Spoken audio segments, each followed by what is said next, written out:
আসসালামু আলাইকুম। এই আপডেট ফার্মার ব্লকে সবাইকে আবারও স্বাগত। পুকুরে অতিরিক্ত মাছের চাপ হয়ে গেলে আপনারা কি করবেন সেটাই এই ভিডিওর মাধ্যমে আপনাদের জানাতে চলেছি। আর আপনারা কি পুকুরে পরিচর্যা করছি, মাছের কি খাবার দিয়েছি আপনাদের কাছে তুলে ধরছি।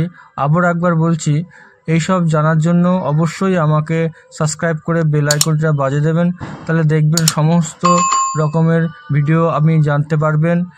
আর মূল যেটা বিষয় আমি বলতে চলেছি সেটা হচ্ছে, পুকুরে মাছের চাপ যদি বেশি হয়ে যায়, পুকুরে মাছ যদি বেশি হয়ে যায়, তাহলে অবশ্যই আপনারা জাল টেনে, আর অতিরিক্ত বর্ষার সময় খুবই পুকুরে পানি আছে এই কারণে নিচে ইট দেবেন, দিয়ে আস্তে আস্তে টেনে আপনারা মাছ ধরবেন। মাছ ধরার পর আপনারা যেগুলো অতিরিক্ত মাছ আর বড় হবে না, সেই রকম উপরের যেসব মাছ থাকে, যেমন কাতলা, সিলভার, বাটা, এগুলো পানির ওপরেই থাকে। আর সেই সব মাছ আপনারা তুলে ধরে আপনারা বাজারে বিক্রি করে দেবেন এবং পুকুরের যে অতিরিক্ত মাছের চাপ সেটা কমিয়ে ফেলবেন।